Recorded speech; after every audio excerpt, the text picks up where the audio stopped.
All right, hello everyone. We're at the beginning of chapter 8. Um, I'm hoping I'm actually going to do a little bit of this in class, but I'm going to break this up videos up into multiple videos to make them a little bit shorter.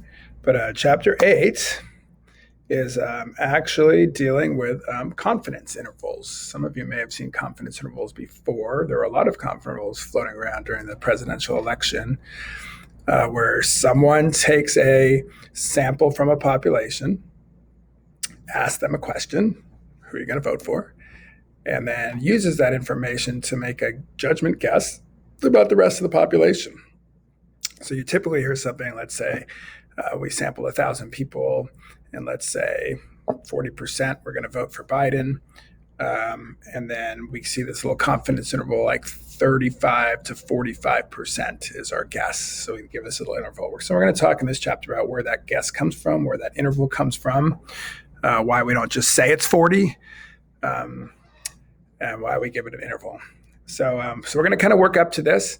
So the first thing we're going to do is kind of do a little review, and we're going to make a chart, what's called of reasonably likely outcomes. So let's say, and this is just a review part here from chapter 5, actually, sampling distributions. So it says, suppose you take repeated samples of size 40 from a population with 60% successes. You know what? I'm going to change this number, to 40% successes because that's what I left off on the chart. What proportions would be reasonably likely? You might remember in the midterm, there was a question that said what number of heads was reasonably likely in a certain amount of flips. The same basic question. So we have a little distribution. We want proportions, though, not numbers. So what proportions would be reasonably likely? So remember, we would expect 40% successes.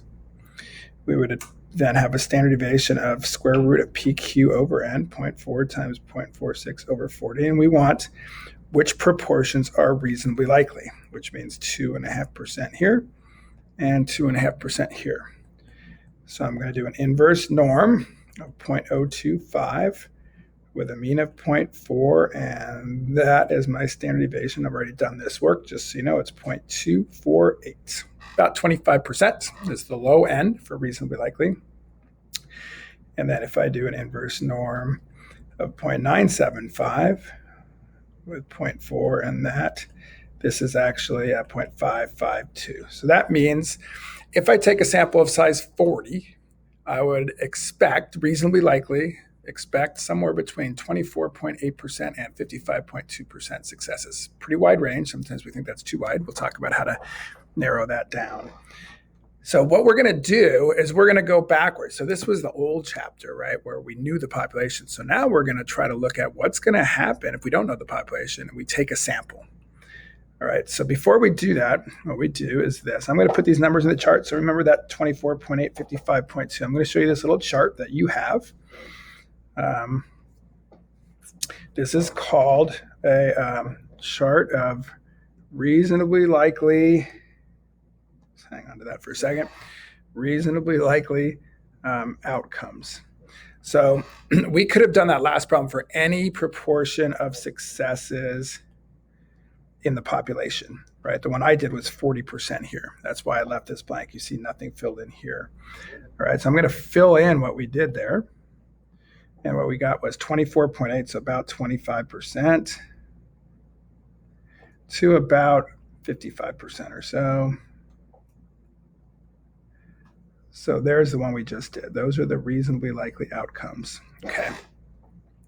So we could have done this for 25%, 30%, 50%, 80%, whatever. We could have gone through that math, and we may have even done it in class. That was going to be my plan. We'll see what happens. And then you have this chart. The chart started, I don't know, these ones are already here. The reason these ones are already here, remember that in order for us to be able to use that normal curve, both NP and NQ have to be greater than or equal to 10. So if you start with 0.25 as your percent, and then you take a sample of size 40, that's 10. So 25% and 75% are the smallest we can do. So that's why I started with 25% right here, 25%, and we end at 75%. The other ones were in there from the book. There are other methods to do this without using the normal curve if the sample size isn't big enough. So someone else has already done that for us. We can't do those. in essence. All right, so now what? Well, what we're going to do is talk about a confidence interval. Right, so the idea of a confidence interval, I'm going to go back here just so you can see the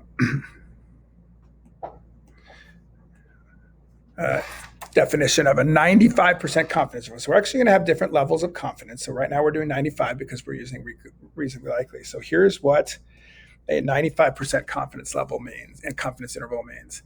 A 95% confidence interval consists of the population percentages P for which the sample proportion P hat is reasonably likely. I'm going to write that down on my other chart, and we're going to look at that chart. A 95% confidence interval consists of those population percentages P for which the sample proportion is reasonably likely.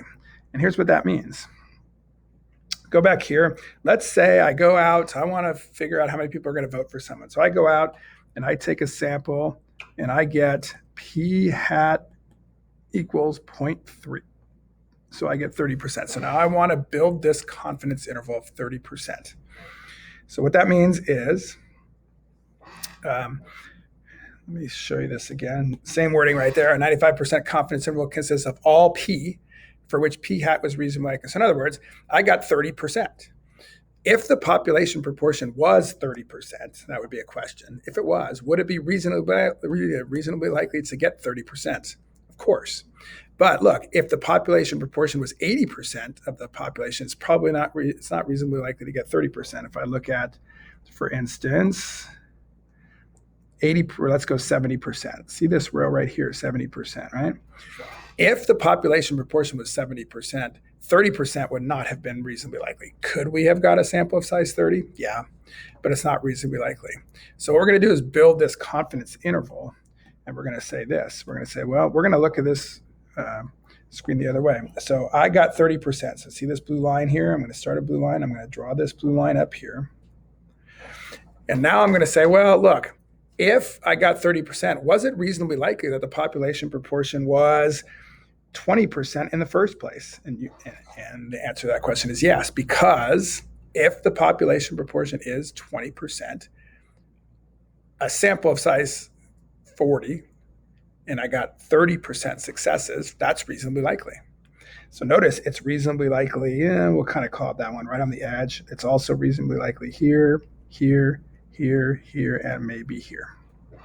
It's right on the edge on those. So that means anywhere between 15% to 45%. So this would be what's called my 95% confidence interval. If I get a sample that gives me 30% successes, I could do that with another one. Get rid of this one, get rid of all these, get rid of that. Now let's say I got a sample of 55%. So now I go to 55%, draw this line up here like this, and we do the same thing, right? So there's my first one at 40%, and we go to the last one, which is 70%. So if I got a sample of 55%, I would say it's reasonably likely that the population percentage is somewhere between 40% and 70%. So we're kind of turning this chart on its side, and we're looking to see what is reasonably likely if we got that. So we're clearly not going to use this chart all the time because, by the way, this chart is really limited, right? It's only for a sample of size 40. So what if I take a sample of size 100? This whole chart would change, right? So we're going to look for a formula for this ultimately, but this is the idea of a confidence interval. At a confident 95, and we'll change the level too. A 95% confidence interval consists of all of the P's in the population for which this would have been reasonably likely. And again, we're going to put this to a formula, which will make a little bit more sense in the next section.